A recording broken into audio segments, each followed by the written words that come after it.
Mahalingam Balaji ji will present his talk. He is now in news all around the country, if not globally, for his new sensational book called Brahmin Genocide. This is the book compiled, written by the Mahalingam Balaji ji, and he has been interviewed by several television channels and YouTube channels, and all of those are available on YouTube. Those interested may watch those YouTube videos, and the book is available on Amazon and other websites also.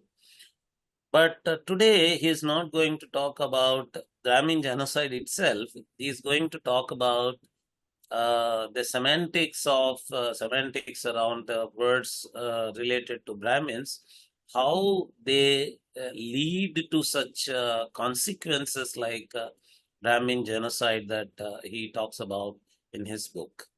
Over to you, Sri Mahalingam. Thank you, Nagaraj Padluri Garu, and namaste to all of you. Topic which we are going to talk about is semantic techniques of Brahmophobia. Right? The moment we use this word Brahmophobia, so the question which may arise is, what exactly does that word mean? Okay. But before you go into that question, let me bring up something on your screens. There is this statement. What does it mean to oppose Brahminism? Anybody who adheres to the principle of Indian Constitution is automatically anti-Brahminical.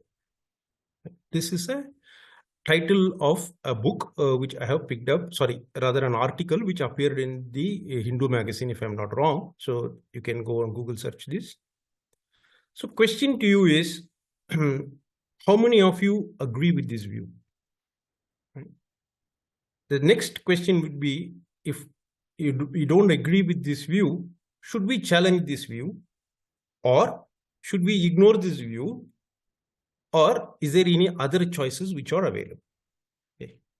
What do you think? Because if we are face to face, I'm sure I could have asked for a raise of hands and then we could have had an interaction. But since we are in a virtual forum, I request you to think that we are all meeting physically in front of each other. Just think about this for about a few seconds. I'll give you a pause here. Okay. Now let's go back to what is this Brahmophobia and anti-Brahminism. Hate speech which is targeting the Brahmins can be termed as Brahmophobia. Brahmophobia may be defined as hatred, fear, contempt, prejudice for Brahmins, their religious symbols, practices, and beliefs. Such hatred and prejudice can be in the form of maligning Brahmins in general, or without providing any proof that Brahmins as a community are acting in a particular manner, or blaming the Brahmin community for any acts of some individuals. Often, innuendos are propagated suggesting individual actions as being approved or sanctioned by the entire Brahmin community. So the reason we came up with this term of Brahmophobia was there was a lot of discussion about Brahmin hate speech, about hatred against Brahmins, about prejudice against Brahmins. Then we said, if we are going to talk about a topic, the minimum we need to have is we need to have a vocabulary, right?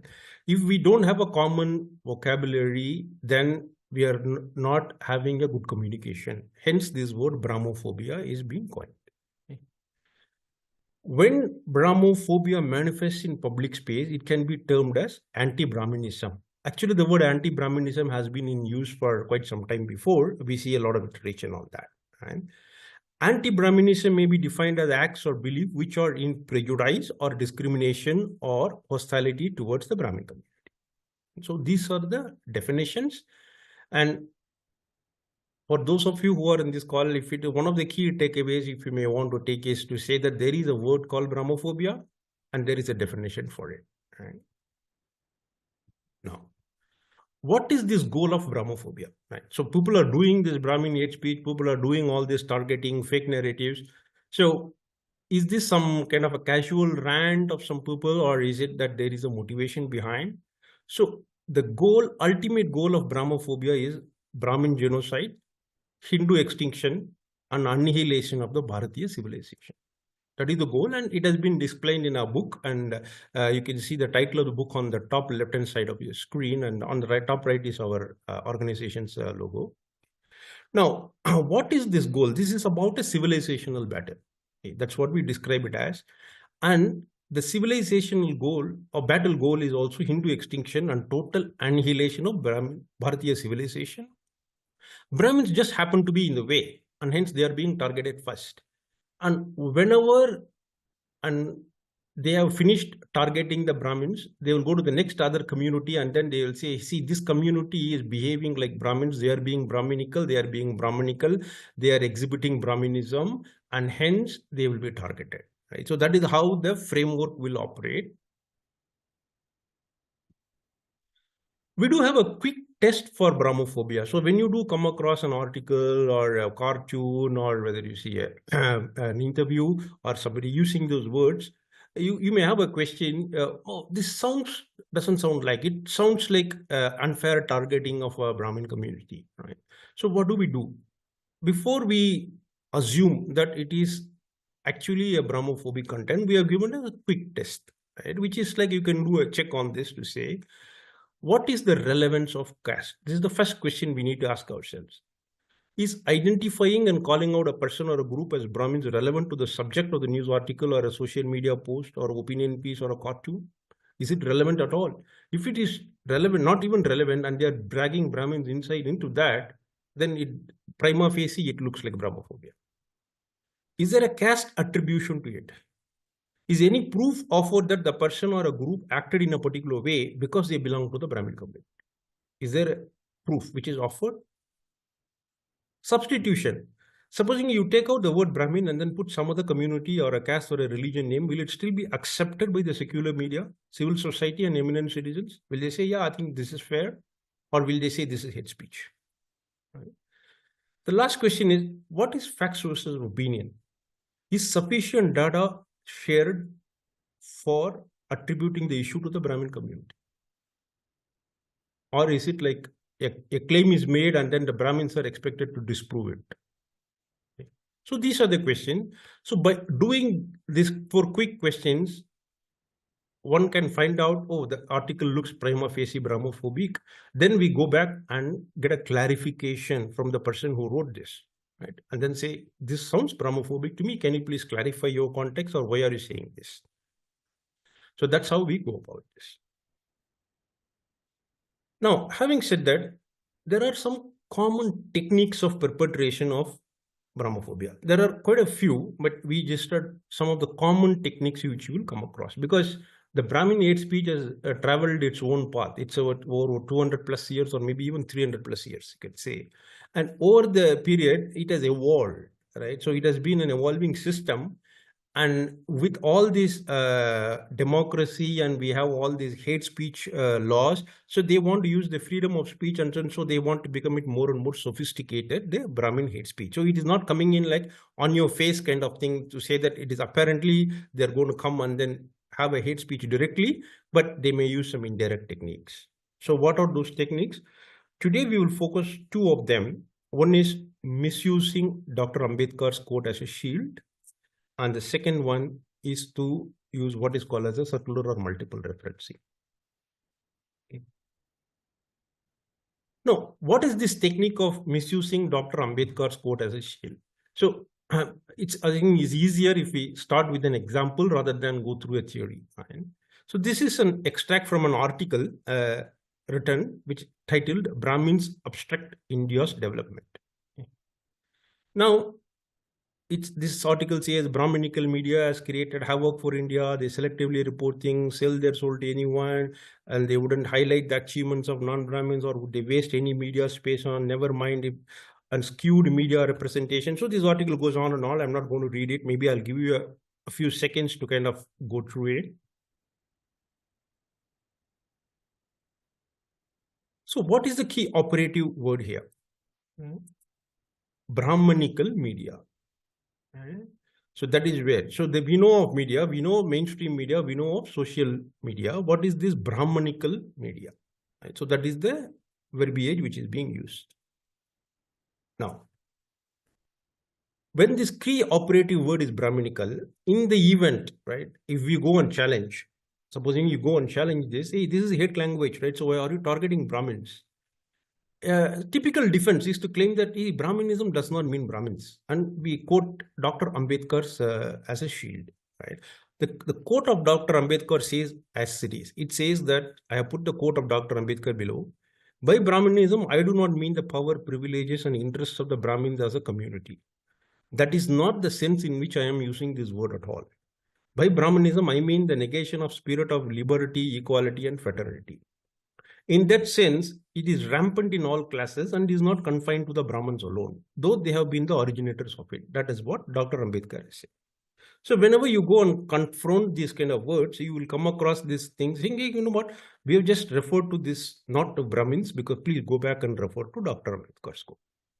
And that is one way in which this Brahmophobia is being practiced. Now, so just to summarize to you, idea is to make any claim, then add the word Brahminical or Brahminism. When challenged, go back and then quote Dr. Ambedkar. And then say we didn't refer to Brahmins as a community. Okay. So we have to think about a few things here. Dr. Ambedkar's statement mentions the negation of spirit of liberty, equality, and fraternity. And he himself says it is rampant in all classes and not confined to Brahmins alone. Perhaps Dr. Ambedkar describes this as Brahmanical because it was his view that it originated in the with the Brahmins, but though we didn't find any proof of that because it's just mentioned in one of his speeches. Having said that, I think as a society we have evolved. Right? Previously, there was this thing called Spanish flu, right, which in the 1920s is supposed to happen. But when the recent coronavirus came, one of the things which China came and said was, please don't use this word called Wuhan. Don't associate a place with that virus, so it has a bad connotation. Right? So as a society, we have evolved. So there is no excuse really to go back and then use Dr. Ambedkar's quote, even though he has mentioned it as not referring to Brahmin. So there can be a mental association unconsciously with the word Brahmin. Hence, we should kind of challenge the use of that word Brahminical. So just go back to the history. The term Brahmanism, Brahminical are all manufactured verbiage. Right? So these are coined by colonial Indologists in their pursuit to analytically understand Indian socio-cultural structures. Okay. So I'll give you a quote from, I think it was Sir Monier Williams, if I'm not wrong. He says that to denote the composition and complex character of this wholly unsystematic system, we have called it Brahmanism and Hinduism. So he has created a wedge between Brahmanism and Hinduism. But you have been careful to make it understand that these names are not accepted by its own adherents. So he himself has documented it. Right? Then he says the second phase of religious thought may be suitably called as Brahmanism. The Brahmins themselves would reject such a title. So why are we not rejecting it today? Right? They call their religion Arya Dharma, the religion of Aryas and others. Then they, of course, regard it as the only true religion and have no difficulty in including all other religions such as Mohammedanism and even Christianity under it. So whenever people use the word Brahmanism, we have to clarify to them that it possibly from a view of the Brahmana, includes all other religions as well. So do they even accept this definition which has been given? Right. Now, so now let's go back to that example, but that particular example was much slightly easier. The following statement makes it clear that the author is explicitly referring to Brahmins and not to Brahmanism, because the author goes on to say the presence of Brahmins as key decision makers in India has adversely affected our progress on many fronts. Their deep-rooted social, cultural, and religious mindset often persists in spite of contrary scientific, social, or humanitarian logic. So how it is positioned, you see, social, cultural, religious mindset, scientific, social, humanitarian logic. Right? So that is how the dichotomy has been set. If India really wants to and needs to progress, then Brahmin should be actively taken out of certain key spaces. Right? At a pace that is appropriate and necessary, then Brahmin should be actively taken out of certain key spaces. So this article actually makes it quite explicit that they are not referring to anybody else, but they are referring to Brahmins as a community. So I'll just pause here. Am I going too fast, too slow? Are you able to hear me well? No, you're very much audible. And yeah, your speed is good. Actually, Yeah. audience can follow you. Thank you. Yeah. Thank you, Ji. So let's continue. So now let's look at the second technique, which is multiple cross or circular referencing. Okay. So this technique will work like this. Okay. So here I'm just going to change it the other way. Please understand the technique. Idea is to make any claim. Then add the word Brahminical or Brahmanical or whatever. When challenged, refer to an academic research paper. Okay. And that will refer to one academic paper, then it will refer to another, it will refer to another, then it will become what we call as a circular discussion. And I think Dr. Padluri Garu used the word maze, right? So something like that, right? Then we get into a maze and then try to figure our way out, right? That is the intent behind that. Okay. So our previous speaker, Dr. Sushumna D, mentioned about it, right? Smash Brahminical patriarchy, right? So this was the poster. Right? So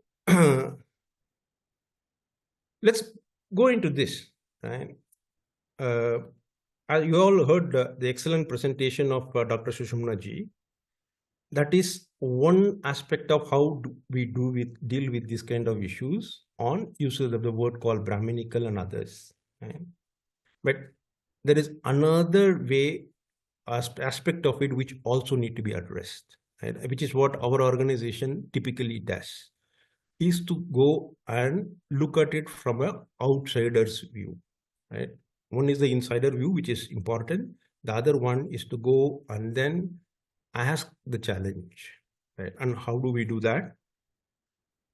We actually went into Professor Uma Chakravarti's article. I think and Dr. Patluri Garu, I think, clarified that this word, the first time it was used, and our research also says the same thing, that the word was first coined in that EPW paper, which Dr. Sushumna Ji was mentioning. It refers, right, if you go through this research, apart from taking out the term patriarchy from a European author and then trying to find an Indian equivalent, it refers to an insightful article or essay by Professor New Allman on the castes of Ceylon and Malabar. Okay. Now, here is where it gets interesting, because in our research, we have seen Ceylon quite a lot. Ceylon refers to the Sri Lanka of today. And there is one important thing which Nur Allman is saying, that his study was based on Sinhalese society.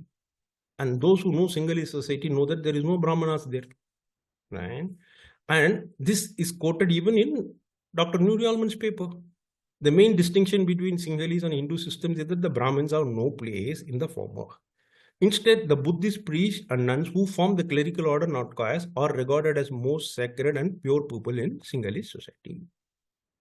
So, if you go back to Dr. Uma Chakravarti's paper, she will talk about closed systems. Right now, if there are closed systems, one in India which has Brahmanas in it, and one in Ceylon which has no Brahmins in it, then whatever is the outcome she is claiming is not because of Brahmins. Right? That's the least we can logically argue back. Right? If a system A has got Brahmins and it is patriarchal, system B has also got is also patriarchal, but there is no Brahmins there. Then Brahmins are not making a difference into that patriarchy. Now, another thing is Dr. New Allman also refers to a research by Dr. Kathleen Gao. So what does Dr. Kathleen Gao say? So we went and did an analysis on that. She actually talked about an anecdotal description of a rite, which is supposed to have, presumed to have existed in Malabar 100 years back when she investigated it, which was, I think, in the 1940s, if my memory serves right. So 100 years back, something is supposed to have happened, and people have explained it to her, and she has quoted it in an article, which was referred to by Dr. New Allman, and which was quoted by Dr. Uma Chakravarti, and she coined the word Brahminical patriarchy, and the ex-CEO of Twitter comes into India and holds a placard, and suddenly this word has become a mainstream narrative. Okay, so this is the root cause analysis of the word. Okay. So an anecdotal description, not witnessed by Dr. Go, referred by Professor Neil Allman for his essay. I don't know if you're able to see my mouse pointer view, but I'm just moving to the keywords there. Essay by Noor Allman, based on single society where Brahmin don't exist, used by Professor Uma Chakravarti in discussing Brahminical patriarchy. Perhaps based on this essay, Twitter CEO holds a banner saying, "Smash Brahminical patriarchy." This is what is circular referencing. Okay. Now, so why do I say circular referencing? Just to go back, right? The picture will tell you, right? So you have a claim, and then you go and research, and then you see research paper A, research paper B, research paper C, and then that's it, right? You keep going into the 4, 5, 6, and then suddenly you will find somebody is quoting over here. So this is either multiple, or sometimes it can even become a circular reasoning. The person 5 will quote the person 1. Okay. Now, here is what we need to think about, and there is no right or wrong answer here, but I think I want the audience to think about and make their own decisions, right? In our view, it is important to frame the debate, right? The moment the word smash Brahminical patriarchy comes, the phrase, right? What is the choice points we have to evaluate? Is our focus on the word Brahminical, or is it on the word patriarchy? Because where we want to put the focus. See, the other person has already put the focus. In the Purva Paksha, he has already done that, right? The other person, he or she or whoever has done that. So when this word comes, patriarchy, Brahminical patriarchy, do we focus on this or this? Because I'm not just referring to the Twitter CEO, right? In general, when you see the word Brahminical patriarchy, that's why I'm framing the debate. So if we react to the word Brahminical, what is the outcome we are expecting? And what definitions, context, linguistic associations are we assuming to the word Brahminical? Are we ourselves mentally making a connection to Brahmanas? Which exactly is what maybe the other person may not even be intending it, right? Because we don't have a clarification yet.